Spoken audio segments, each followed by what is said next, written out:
Thank you, Mr. Speaker. I am honored today to rise to speak to this motion on the floor of the House, a motion that touches so many Canadians across the coast, myself included, Canadians who trace their roots back to Asia. And Mr. Speaker, I think if we're going to work toward a future free of anti-Asian racism and discrimination, we need to learn from the past. 1 in 5 Canadians, 20% of Canadians, including my family and many members of this House, trace their roots back to Asia. Asian Canadians have made a significant contribution to Canada going back to the mid-19th century. For example, Chinese immigrants began to enter Canada in the mid-19th century, in the mid-1800s. Many of these Chinese immigrants were laborers. The Opium Wars had just ended, and many were looking for work. Some of them came in the British Columbia Gold Rush of 1858. Some of them ended up working on the construction of the Canadian Pacific Railway, playing a major role in Confederation. In fact, Confederation would not have happened if it were not for the thousands and thousands of Chinese laborers who came over to the West to build the railway. Their back-breaking labor literally laid the steel foundation that laid the constitutional foundation of our 1867 Constitution. The Canadian Pacific Company was formed in 1881 for the express purpose of fulfilling a promise made to the colony of British Columbia. The promise that was made was this: if British Columbia joined Canada in Confederation, then the Canadian government would build a railway connecting Eastern Canada to the Pacific Ocean. BC joined Canada and Confederation on July 20th, 1871. And the Canadian Pacific Railway was established subsequently in 1881, and the railway was completed in 1885. The construction of this railway was incredibly dangerous. Through the Rockies and the Pacific coastal mountain ranges, through the vast prairies, it was very dangerous work. Thousands, tens of thousands of laborers worked to construct this railway, including 15,000 Chinese railway workers. They worked in the harshest conditions year-round with little pay. Historians have estimated that at least 600 Chinese railway workers died constructing the railway. That's an incredible human toll of suffering and misery to complete what laid the basis of this country's confederation. And despite all that work, Mr. Speaker, despite all that sacrifice, they were discriminated against during and after. The Chinese Immigration Act of 1885 was passed and put in place by this Parliament to discourage Chinese immigration to Canada. Under that Act of 1885, a $50 head tax, a great sum of money at that time, was levied on all Chinese immigrants. That tax was then increased to $100 per head in 1900. And it was then increased to $500 per head in 1903. But even with this punishing head tax, it did not deter Chinese immigration to Canada as the Act had intended. In fact, the Chinese population in Canada tripled during the time of the head tax, from 13,000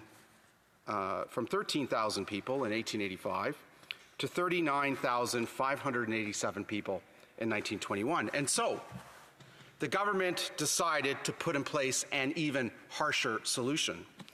And that harsher solution was full exclusion, a full ban. This Parliament passed the Chinese Immigration Act, exactly the same title as the initial Chinese Immigration Act, also known as the Chinese Exclusion Act. And that act, which was in place from 1923 to 1947, banned virtually all Chinese immigration to Canada for those 24 years. And although immigration to Canada from other countries was controlled or restricted during those years, as it is today, Unlike today, only Chinese people were singled out and banned entirely from immigrating to Canada, and entirely on the basis of their race and race alone. It took till 1947 for the Parliament of Canada to repeal this law, and it took until 1967 for all immigration rules based on national origin and race to be fully eliminated. Mr. Speaker, my father was one of the Chinese immigrants who immigrated to Canada. He immigrated from Hong Kong in 1952 to Winnipeg, just 5 years after the Chinese Exclusion Act was repealed by this very House. He arrived as a young student at the University of Manitoba, but even though the act had been repealed 5 years earlier, the sentiments behind the act still lingered on. He faced racism and discrimination that our generation can only imagine. He was also, I have to say, Mr. Speaker, met with the incredible generosity and fair-mindedness of ordinary Canadians who invited him as a single student thousands of miles away from home and very much alone to a Sunday roast beef dinner or to a Thanksgiving dinner or to spend a weekend with a fellow student's family. But nevertheless, it was tough times in those 1950s for Chinese immigrants. He had to support himself. At one point, he could not find work here in Canada as a student during the summer. And so he decided to go down to New York City, to Manhattan, to work in Manhattan's famed Chinatown. He worked in a Chinese laundry and in a Chinese restaurant, washing dishes, as thousands of Chinese immigrants in decades past have done coming to Canada, in order to save the pennies and the dollars he needed to put himself through school. Eventually, he found a position as a summer student working as a lumberjack in Northern Ontario, in Kenora, something that I can't think of more Canadian to do during a hot summer in Northern Ontario.